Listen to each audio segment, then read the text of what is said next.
من يهده الله فلا مضل له ومن يضلل فلا هادي له واشهد ان لا اله الا الله واشهد ان محمدا عبده ورسوله. اما بعد اعوذ بالله من الشيطان الرجيم. بسم الله الرحمن الرحيم. يا ايها الذين امنوا اتقوا الله حق تقاته ولا تموتن الا وانتم مسلمون. يا أيها الناس اتقوا ربكم الذي خلقكم من نفس واحدة وخلق منها زوجها وبث منهما رجالا كثيرا ونساء واتقوا الله الذي تساءلون به والأرحام إن الله كان عليكم رقيبا. يا أيها الذين آمنوا اتقوا الله وقولوا قولا سديدا يصلح لكم أعمالكم ويغفر لكم ذنوبكم ومن يطع الله ورسوله فقد فاز فوزا عظيما. فإن خير الحديث كتاب الله وخير الهدي هدي محمد صلى الله عليه وسلم وشر الأمور محدثاتها وكل محدثة بدعة وكل بدعة ضلالة وكل ضلالة في النار. أعوذ بالله من الشيطان الرجيم.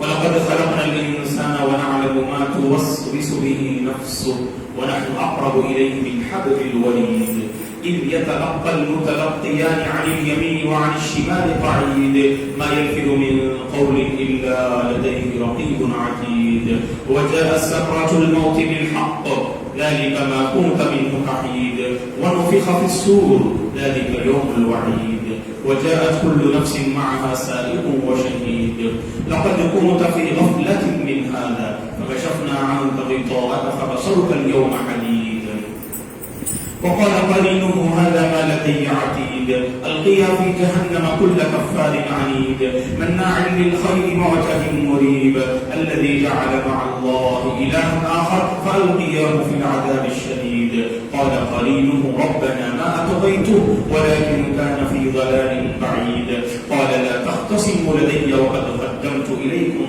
بالوعيد ما يبدل القول لدي وما أنا بظلام للعبيد.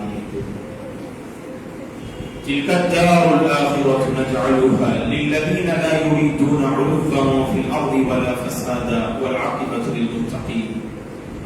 قسم کی تعریف بزرگی اور بڑائی اس اللہ وحدہ لا شریک کے لیے ہے جس نے اس ساری کائنات کو پیدا کیا. درود و سلام ہو رحمت للعالمین امام الانبیاء محمد عربی صلی اللہ علیہ وسلم پر جن کی زندگی مکارم اخلاق سے عبارت تھی. صحابہ اکرام رضوان اللہ علیہم اجمعین، تابعین، تبع تابعین، تمام مومن مرد اور عورتوں پر اللہ کی رحمت اور اس کی سلامتی ہو آمین. محترم بزرگوں، نوجوانوں، عزیز بچوں اور قابل احترام علماء اور بہنوں، اس سے پہلے کے جمعات میں رسول اللہ صلی اللہ علیہ وسلم کہ مکارم اخلاق کی چند جھلکیاں ہم نے آپ کی خدمت میں رکھی کہ پیارے حبیب صلی اللہ علیہ وسلم بلند مرتبے پر فائز تھے اخلاقی اعتبار سے، اور رب العالمین نے آپ کی زندگی کو سرٹیفکیٹ دیتے ہوئے کہا کہ اے حبیب آپ کی زندگی تو مکارم اخلاق پر فائز ہے. صحابہ بھی رسول اللہ صلی اللہ علیہ وسلم کی زندگی کے مکارم اخلاق پر فائز ہونے کے سلسلے میں گواہی دیتے ہیں. حضرت انس بن مالک رضی اللہ عنہ فرماتے ہیں کان النبی صلی اللہ علیہ وسلم احسن الناس خلقا. رسول اللہ صلی اللہ علیہ وسلم لوگوں میں اخلاق کے اعتبار سے سب سے بہتر تھے. رسول اللہ صلی اللہ علیہ وسلم کے اخلاقی کا تقاضا تھا کہ اس سے پہلے ہم نے معلوم کیا کہ آپ کے اخلاق بچوں کے ساتھ، آپ کے اخلاق خادموں کے ساتھ اور دیگر معاملات میں رسول اللہ صلی اللہ علیہ وسلم کے مکارم اخلاق کی مثالیں اس سے پہلے جمعوں میں ہم نے معلوم کی. پیارے حبیب صلی اللہ علیہ وسلم مکارم اخلاق پر فائز تھے، اسی لیے آپ کی زندگی میں ہمیں عاجزی اور انکساری جیسا ایک عظیم اخلاق ہمیں نظر آتا ہے. متواضع انسان تھے صلی اللہ علیہ وسلم. غلام ہو کہ یا آزاد، امیر ہو کہ یا غریب، کوئی بھی رسول اللہ صلی اللہ علیہ وسلم کو دعوت دیتا، رسول اللہ صلی اللہ علیہ وسلم اس کی دعوت کو قبول کیا کرتے تھے۔ کہا صلی اللہ علیہ وسلم نے لو دعیت الی دعاء لاجبت، اگر مجھے بکری کے یہ کھل کی بھی اگر دعوت دی جائے میں اس دعوت پر لبیک کہوں گا، اس دعوت کو میں قبول کروں گا۔ اور اللہ کے رسول صلی اللہ علیہ وسلم متواضع انسان تھے، عاجزی اور انکساری جو انسانی زندگی میں ایک اچھے اخلاق کی دلیل ہوا کرتی ہے، وہ آپ کی زندگی میں ہمیں یہ صفت نظر آتی ہے۔ اللہ کے نبی نے فرمایا صلی اللہ علیہ وسلم نے اس حدیث سے اللہ کے رسول کی عاجزی آپ دیکھیے، لا تطرونی کما اطرت النصارى ابن مریم، میرے سلسلے میں اے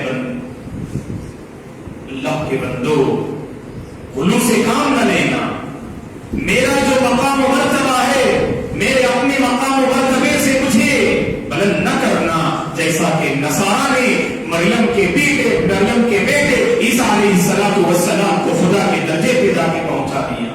اور آگے کہا کہ انما انا عبد، میں ایک اللہ کا بندہ ہوں، فقولوا عبد اللہ ورسولہ، بس اتنا کہو میرے سلسلے میں یہ اللہ کے بندے اور اس کے برگزیدہ رسول ہیں۔ اللہ اکبر، کیسی عاجزی کی صلی اللہ علیہ وسلم، اور اسی عاجزی کا نتیجہ تھا عبداللہ بن ابی اوفا رضی اللہ عنہ فرماتے ہیں کان لا يأنف ولا يستكبر ان يمشي مع الأرملة والمسكين حتى يقضي حاجته۔ رسول اللہ صلی اللہ علیہ وسلم نے کبھی فخر نہیں کیا، کبھی آپ نے تکبر نہیں کیا، کیونکہ تکبر یہ اللہ کی چادر ہے دوستو۔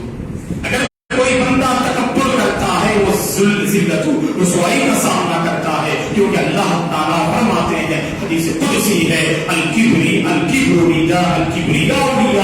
ردائی، یہ جو فخر ہے اور یہ جو تکبر ہے یہ میری چادر ہے، یہ رب العالمین فرماتے ہیں۔ اسی لیے رسول اللہ صلی اللہ علیہ وسلم نے کبھی فخر نہیں کیا، عاجزی آپ کی زندگی میں تھی۔ اور فرماتے ہیں عبداللہ بن ابی اوفا رضی اللہ عنہ اگر کوئی بیوہ، اگر کوئی مسکین، معاشرے کا لاچار اگر اللہ کے نبی کے پاس آئے اپنی ضرورت لے کر آئے، اللہ کے نبی اس کے ساتھ ہو جاتے، اور جب تک اس کی ضرورت پوری نہ ہو جاتے اللہ کے نبی اس کے ساتھ اپنا وقت بتایا کرتے تھے۔ ہے کوئی دوستو تاریخ میں ایسا رہبر اور دنیا کا سب سے بہترین انسان، رحمت للعالمین، اللہ کے برگزیدہ پیغمبر کے اندر یہ عاجزی دیکھیے صلی اللہ علیہ وسلم کے اندر۔ ایک کے ساتھ آپ جو ہے معاملہ کیا کرتے تھے، بہتر سے بہتر معاملہ رسول اللہ صلی اللہ علیہ وسلم نے اپنے صحابہ کے ساتھ جو ہے فرمایا۔ اور اسی اللہ کے نبی نے فرمایا کہ وہ بندہ جنت میں داخل ہو نہیں سکتا جس کے دل میں ذرہ برابر بھی فخر ہو۔ اور یاد رکھیں اگر کسی کی زندگی میں فخر ہے، تکبر ہے، کہا کہ وہ بندہ کمال ایمان کے درجے کو پہنچ نہیں سکتا۔ لا يدخل الجنة من كان في قلبه مثقال ذرة من كبر، صحیح مسلم کی حدیث ہے۔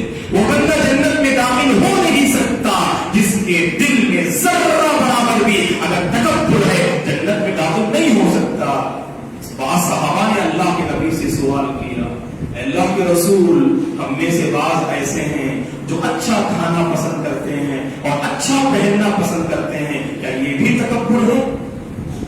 ہم میں سے بعض ہیں جو چاہتے ہیں کہ اچھا لباس پہنے اور اچھا کھانا کھائیں، کیا اس کا شمار بھی تکبر میں ہوگا؟ صلی اللہ علیہ وسلم نے فرمایا، جب صحابہ نے اللہ کے نبی سے سوال کیا کیا یہ بھی تکبر میں ہے، کہا کہ ان اللہ جمیل یحب الجمال، اللہ تو بہت خوبصورت ہیں اور اللہ خوبصورتی کو ہمیشہ پسند کرتے ہیں۔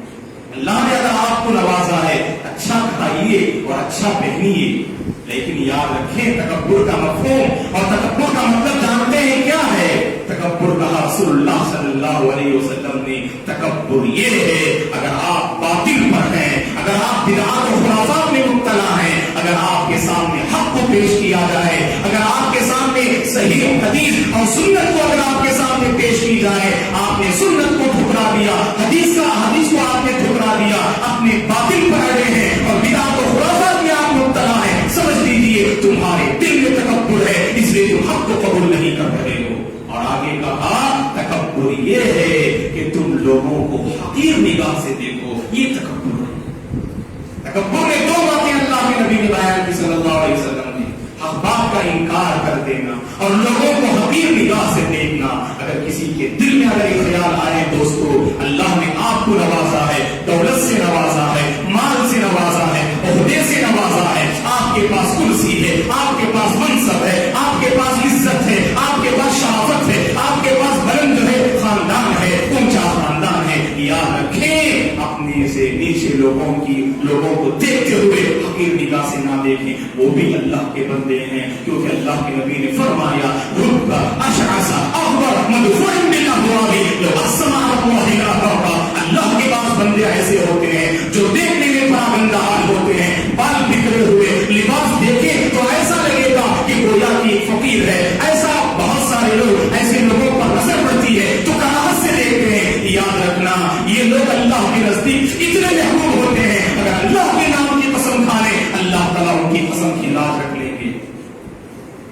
تو کسی کو حقیر نگاہ سے نہیں دیکھنا چاہیے دوستو. کہ اللہ کے نبی کے جو ہے اعلیٰ اور بلند اخلاق کے صلی اللہ علیہ وسلم کے. اسی لیے رسول اللہ صلی اللہ علیہ وسلم نے خوشخبری سنائی. اگر آپ کے اندر عاجزی آتی ہے, یاد رکھیں بہت سارے لوگ سمجھتے ہیں عاجزی اور انکساری کا مطلب اپنے مرتبے کو گھٹانا ہے. نہیں, فخر کا مطلب اپنے مرتبے کو بڑھانا ہے اور عاجزی کا مطلب اپنے مرتبے کو گھٹانا ہے. شریعت نے ایک سوچ پیش کیا اور کہا یہ سوچ بالکل غلط ہے. صحیح مسلم کی حدیث ہے, اللہ کے رسول صلی اللہ علیہ وسلم نے فرمایا ما تواضع احد للہ الا رفعه اللہ. اگر کوئی بندہ اللہ کی خاطر عاجزی اختیار کرتا ہے اللہ اس کے مرتبے کو اور بڑھاتے ہیں. آپ کا مرتبہ اللہ کے پاس بلند ہے اور اللہ آپ کے مرتبے کو بڑھا رہے ہیں اگر آپ کی زندگی میں عاجزی آ. یاد رکھیں دوستو ابلیس اور شیطان جب بھی ہم اس کا نام لیتے ہیں تو دنیا میں کوئی بھی مذہب ایسا نہیں ہے, کوئی بھی یعنی انسان ایسا نہیں ہے جو شیطان کو دعاؤں سے نوازے. ہر انسان کی جو ہے زبان پر شیطان کے حوالے سے لعنت ہی لعنت کے الفاظ آتے ہیں. جانتے ہیں کہ شیطان جو مردود ہے, شیطان جو اللہ کی لعنت کا مستحق ہوا, اس کا ایک بنیادی سبب یہی ہے کہ اس کے دل میں جب فخر جو پیدا ہوا اس نے تکبر کیا تو آدم علیہ السلام کو سجدہ کرنے سے اس نے انکار کر دیا. تکبر عزازیل را خار کر, زندان لعنت گرفتار کر. تکبر نے ابلیس کو ذلیل کر دیا اور ہمیشہ کے لیے لعنت کے قید خانے میں گرفتار کر دیا. یاد رکھیں اگر تکبر ہو تو علم حاصل نہیں کر سکتے ہیں. اگر تکبر ہے دل میں تو دوسروں کی مجبوری کو ہم نہیں سمجھ سکتے ہیں.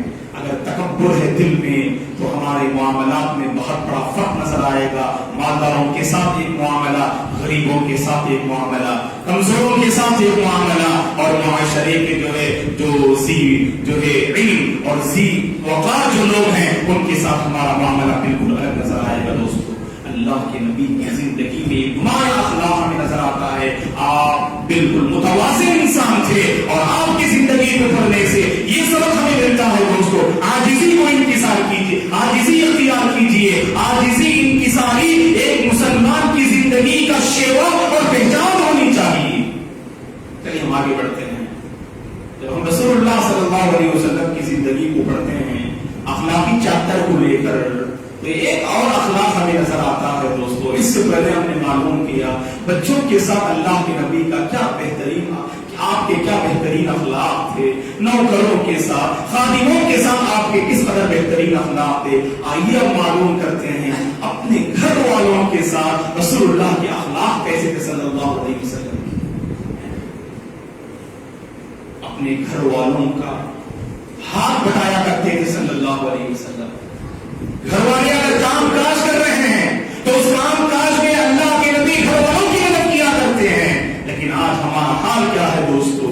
اگر کوئی انسان کوئی ڈگری حاصل کر لیتا ہے, آج کتنے ماں باپ ہیں جن کے بچے جوانی کے مرحلے میں قدم رکھ چکے ہیں لیکن جو ڈگری حاصل کر لیا, کوئی بڑے مرتبے کو پہنچ گئے یا کوئی آپ نے بڑا عہدہ حاصل کر لیا, اپنے گھر کے کام کو کرنے میں گویا کہ سمجھتے ہیں کہ ذلت والا کام ہے. اپنے گھر کا کام میں کیوں کروں, میں تو اتنے بڑے پوسٹ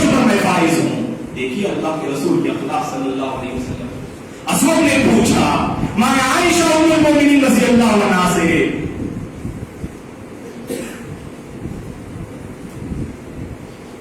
کیف کان النبی صلی اللہ علیہ وسلم فی بیتی، اللہ کے نبی اپنے گھر میں کیسے رہا کرتے ہیں. ام المؤمنین صدیقہ بنت الصدیق عائشہ رضی اللہ عنہا نے فرمایا، صحیح مسلم کی حدیث ہے، کان یقول فی محنت اہلی، اللہ کے نبی اپنے گھر والوں کے کام میں ہاتھ بٹاتے تھے. اللہ اکبر، رحمت للعالمین ہے دوستو، آپ اللہ کے برگزیدہ پیغمبر ہیں آپ، لیکن گھر والوں کے کام میں آپ ہاتھ بٹاتے تھے، آپ ان کا ساتھ دیتے تھے. کہا مایا عائشہ نے فَإِذَا حَضَرَتِ الصَّلَاةُ يَتَوَضَّأُ وَخَرَجَ إِلَى الصَّلَاةِ، کہ اگر نماز کا وقت حاضر ہو جائے اللہ کے نبی کام کو چھوڑ دیتے، وضو کرتے اور نماز کی طرف اپکتے تھے صلی اللہ علیہ وسلم.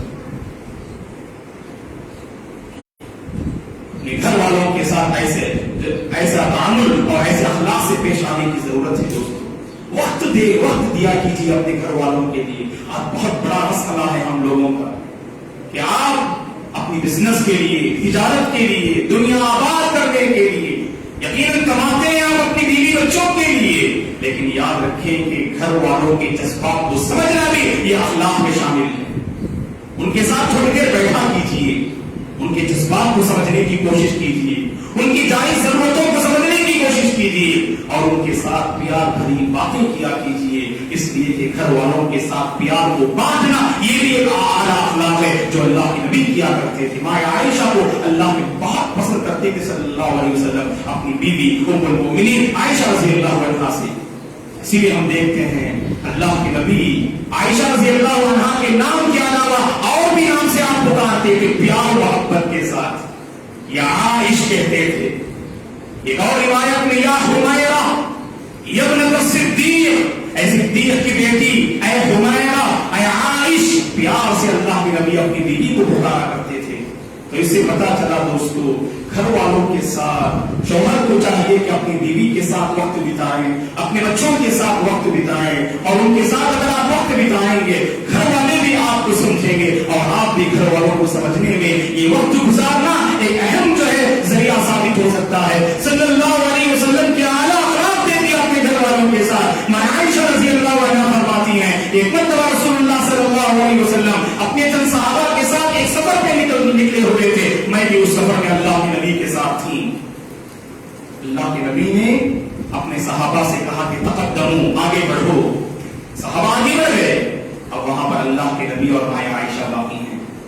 اللہ کے نبی نے ماں عائشہ سے کہا اے عائشہ چلو ہم دوڑ کا مقابلہ کرتے ہیں، چلو ہم رنگی ریس کرتے ہیں. سبحان اللہ. دیکھیے دوستو ایسے لمحات گزارے اپنے گھر والوں کے ساتھ. کہا ماں عائشہ سے اللہ کے نبی نے چلو ہم دوڑ کا مسابقہ کرتے ہیں. ماں عائشہ فرماتی ہے رضی اللہ عنہا ان دنوں میں بہت ہی دبلی پتلی تھی اور اللہ کے نبی اور میں دونوں دوڑ کا مسابقہ کرنے لگے تو میں پہلے پوزیشن کو میں نے حاصل کر لیا، میں فرسٹ میں آ گئی. ماں عائشہ رضی اللہ عنہا فرماتی ایک مدت کے بعد پھر اللہ کے نبی نے ماں عائشہ سے کہا چلو ایک اور مرتبہ ہم دوڑ کا مسابقہ کرتے ہیں. ابو داؤد کی صحیح حدیث ہے. رسول اللہ صلی اللہ علیہ وسلم نے حضرت عائشہ سے فرمایا چلو ہم دوڑ کا مسابقہ کرتے ہیں، رننگ ریس کرتے ہیں. ماں عائشہ فرماتی ہیں ان دنوں میرے اپنے جسم میں کچھ موٹاپا آ چکا تھا.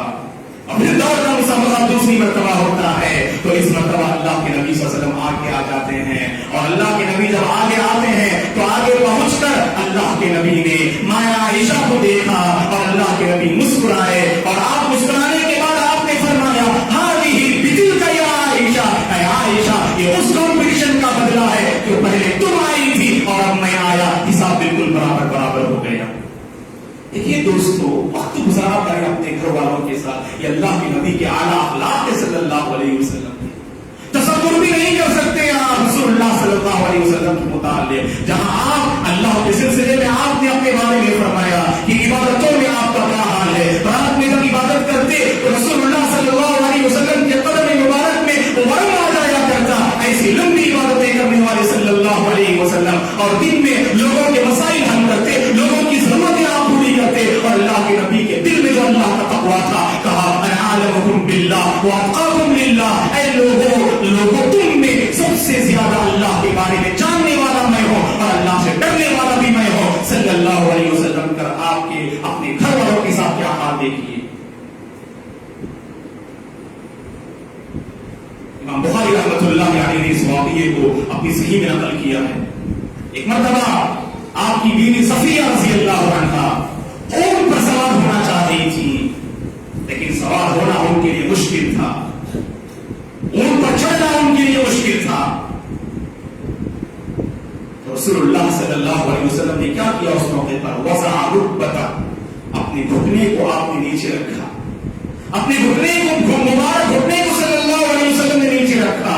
لِتَضَعَ عَلَيْهَا زَوْجُهُ صفیہ رضی اللہ عنہا رِجْلَهَا حَتَّى تَرْكَبَ عَلَى بَعِيرِهَا. امام بخاری رحمۃ اللہ علیہ نے اس واقعے کو اپنی صحیح میں نقل کیا ہے. اللہ کے نبی نے اپنا مبارک فیاض کی اور بڑے رحم دل انسان کی ہو سکتی ہے، باہر لوگوں سے ملتے ہوئے مسکرا کے ملتے ہیں اللہ کے پاس بندے، لیکن جب گھر آتے ہیں تو چہرے کی حالت بدل جاتی ہے. دوستو صبح سے شام تک جو آپ کا انتظار کرتی رہتی ہیں، کہ آپ کی آمد کا جو انتظار کرتی ہیں، اور جب شام گھر لوٹتے ہیں باہر لوگوں سے ملاقات ہوتی ہے تو خندہ پیشانی سے مسکرا کے آپ ملتے ہیں. ملا کیجیے، مسکرا کے ملنا بھی ایک صدقہ اور نیکی ہے. لیکن گھر والوں کے ساتھ جب آتے ہیں تو چہرے کا جو رخ، چہرے کی جو حالت جو بدل جاتی ہے اور اپنے چہرے میں جو بگاڑ لاتے ہیں. آخر اس کا معاملہ کیا ہے دوستو؟ آخر سوشل میڈیا نے شوہر اور بیوی کے مقدس رشتے کو پامال کر کے رکھ دیا ہے. دوستو سمجھتے ہیں کہ شادی کے بعد جو شوہر اور بیوی کا رشتہ ہوتا ہے یہ ہمیشہ لڑائی جھگڑا ہے اور وہاں سے جو ہے کھانا بربادی شروع ہو جاتی ہے. یہ غلط تصور ہے. اللہ نے قرآن مجید میں کہا کہ رشتے زوجیت کے ذریعے سے جو نیا رشتہ قائم اور آباد ہوتا ہے، اور اس رشتے کی بنیاد اللہ، اگر تم محبت پر رکھو گے تمہاری زندگی پرسکون ہو جائے گی. اسی لیے باہر آپ جو ہے سخی ہو سکتے ہیں، باہر لوگوں سے ملتے ہوئے ممکن ہے کہ لوگ سمجھیں کہ بڑے رحم دل انسان ہیں، بڑے اچھے اخلاق اور کیریکٹر والے ہیں، لیکن گھر والوں کے ساتھ آپ کے ظلم و ستم کی ایک لمبی داستان، گھر والوں کے جذبات کو سمجھنے کی صلاحیت آپ کے اندر نہیں، تو سمجھ لیجیے کہ آپ ایک ناکام انسان ہیں. کیونکہ اللہ کے نبی نے فرمایا صلی اللہ علیہ وسلم نے خیرکم لأہلہ وأنا خیرکم لأہلی. تم میں سے بہتر وہ ہے جو اپنے گھر والوں میں سب سے بہتر ہو. گھر والے آپ کو سرٹیفکیٹ دیں آپ بڑے رحم دل انسان ہیں، آپ بڑے سخی انسان ہیں، گھر والے آپ کو سرٹیفکیٹ دینی چاہیے. دوستو اگر گھر والے سرٹیفکیٹ دیں تو مطلب یہ ہے کہ آپ کی زندگی خیر پر واقعی ہے. اور اسی لیے اللہ کے نبی نے اپنی پریکٹیکل لائف کو پیش کیا، وأنا خیرکم لأہلی، اور میں اپنے گھر والوں میں سب سے بہتر ہوں. وقت دیا کیجیے، محبت کا اظہار کیجیے اپنے گھر والوں سے. اس کے بعد دیکھیے گھر کے مسائل کیسے ختم ہوتے ہیں. ہمارے اپنے گھروں میں بہت سارے مسائل ہیں دوستو، مزاج کا اختلاف، سوچ کا اختلاف، طبیعتوں کا اختلاف. اپنوں کو برداشت کرنے کا حوصلہ اپنے اندر رکھیں. یہ اللہ کے نبی کے بلند اخلاق تھے. دوستو ہو سکتا ہے کہ کوئی ایسی بات آپ کے گھر والوں کی جانب سے آئے جو آپ کی طبیعت کے خلاف ہو، برداشت کیجیے اسے، اللہ کی خاطر برداشت کیجیے. جب ہم 10% کو معاف کرنا جانتے ہیں، اپنوں کو معاف کرنے کا حوصلہ ہمارے اندر کیوں نہیں پیدا ہوتا؟ دوستو معاف کرنے کا حوصلہ اپنے اندر رکھیے. مسائل کا مقابلہ محبت سے کیجیے، مسائل کا مقابلہ صبر سے کیجیے، اور مسائل کا مقابلہ ایک دوسرے کو برداشت کرنے سے کیجیے. ہمارے پرابلمز ختم ہو جائیں گے اور وہاں پر محبت کا ماحول جو ہے قائم ہو جائے گا. دوستو یہ تھے اللہ کے نبی کے اخلاق صلی اللہ علیہ وسلم کے اپنے گھر والوں کے ساتھ. رسول کی زندگی کو پڑھنی چاہیے. دوستو صفیہ رضی اللہ عنہا نے اللہ کے نبی کی زندگی کے بارے میں فرمایا کہ ما رأیت احسن تعلیما منہ قبلہ ولا بعدہ.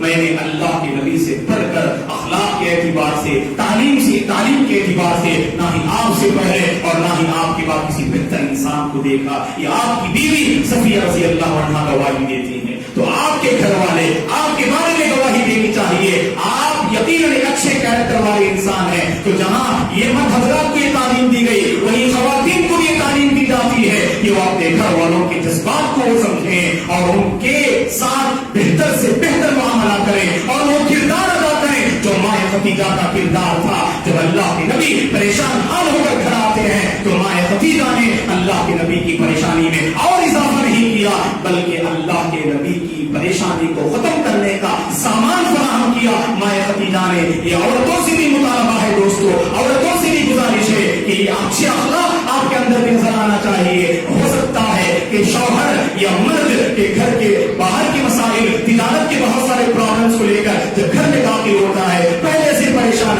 ہے, پہلے سے ذہنی طور پر پریشان ہے. یہ عورت کی ذمہ داری ہوتی ہے کہ اپنے شوہر کی پریشانی کو دور کرنے کا سامان فراہم کرے. ہو سکتا ہے کہ آپ کے پاس کچھ پرابلم ہو, گھر کے کچھ مسائل ہو, جیسے شوہر گھر میں داخل ہوتا ہے سارے مسائل کو اپنے شوہر کے سامنے ذکر نہ کرے. یہ حکمت کا تقاضا ہے دوستو, یہ حکمت کا تقاضا ہے معزز خواتین. اس وقت کوئی پریشان والی بات آپ نہ سنائیں, انتظار کر لیں, پہلے اپنے شوہر کے دل کو جیتنے کی کوشش کریں, اس کے بعد اگر کوئی مسئلہ بھی بتائیں اس مسئلے کا حل ہو سکتا ہے. پہلے سے شوہر باہر کے مسائل سے پریشان ہے اور جیسے ہی گھر آتا ہے آپ مسائل کا ایک انبار کھڑا کر دیتی ہیں, جس کی وجہ سے گھر کے ماحول میں گھر کا ماحول نفرت کا ماحول بدل جاتا ہے دوستو. تو اسی لیے معزز خواتین سے بھی میری گزارش یہ ہے کہ مائیں خدیجہ رضی اللہ عنہا کے اندر جو بلند اخلاق تھے ان اخلاق کو اپنانے کی ضرورت ہے. اور مرد حضرات کو چاہیے رسول اللہ صلی اللہ علیہ وسلم کا جو تعامل تھا, جو سلوک تھا اپنے گھر والوں کے ساتھ, اس سلوک کو ہمیں اپنانے کی ضرورت ہے. دعا ہے کہ رب العالمین ہم میں سے ہر ایک کو رسول اللہ صلی اللہ علیہ وسلم کی زندگی کو پڑھنے کی توفیق عطا فرمائے. آپ کی زندگی سے حاصل ہونے والے اسباب اور حاصل ہونے والی عبرتوں کے مطابق اپنی زندگی کو ڈھالنے کی ہمیں توفیق عطا فرمائے.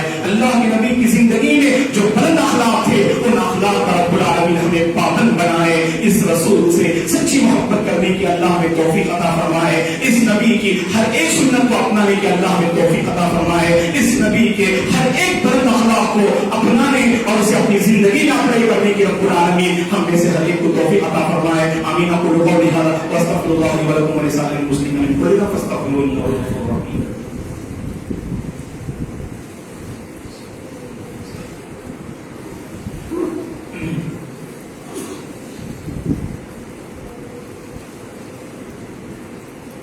إن الحمد لله نحمده ونستعينه ونستغفره ونعوذ بالله من شرور أنفسنا ومن سيئات أعمالنا من يهده الله فلا مضل له ومن يضلل فلا هادي له وأشهد أن لا إله إلا الله وأشهد أن محمدا عبده ورسوله. أما بعد فأعوذ بالله من الشيطان الرجيم. إن الله وملائكته يصلون على النبي يا أيها الذين آمنوا صلوا عليه وسلموا تسليما. اللهم صل على محمد وعلى ال محمد كما صليت على ابراهيم وعلى ال ابراهيم انك حميد مجيد. اللهم بارك على محمد وعلى ال محمد كما باركت على ابراهيم وعلى ال ابراهيم انك حميد مجيد. اللهم اعز الاسلام والمسلمين واذل الشرك والمشركين.